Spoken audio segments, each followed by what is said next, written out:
Sina Coco Martin at Catherine Luna ay dating nagkaroon ng relasyon pero MU lang umano o yung mutual understanding ng mga bata-bata pa sila taong 2005 hanggang 2006 matapos silang magkasama at magkatrabaho sa sikat na indie film na Masahista noong 2005. Pero hindi daw ito isang formal relationship.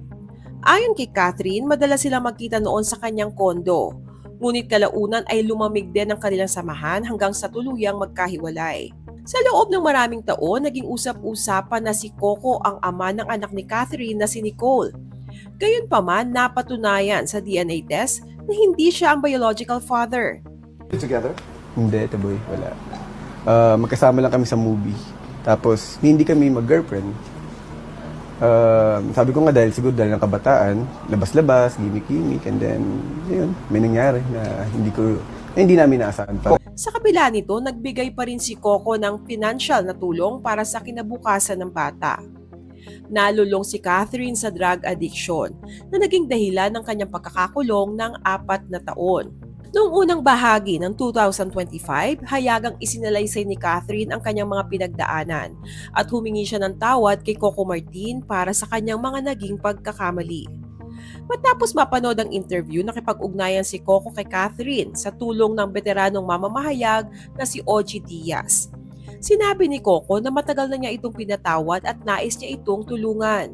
Sinagot ni Coco ang buong gastusin para sa operasyon sa mata ni Catherine dahil sa impeksyon na 1 dekadang hindi na ipagamot.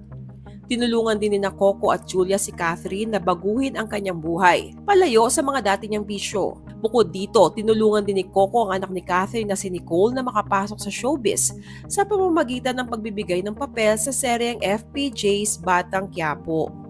Bukod dito ay binigyan din ni Coco si Catherine ng trabaho at isinama sa proyekto niya ngayon na si Gabo.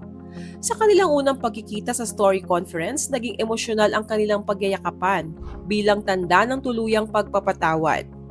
Samantala, ano naman ang reaksyon ni Julia Montes, ang longtime partner ni Coco sa reunion na ito ng dalawa?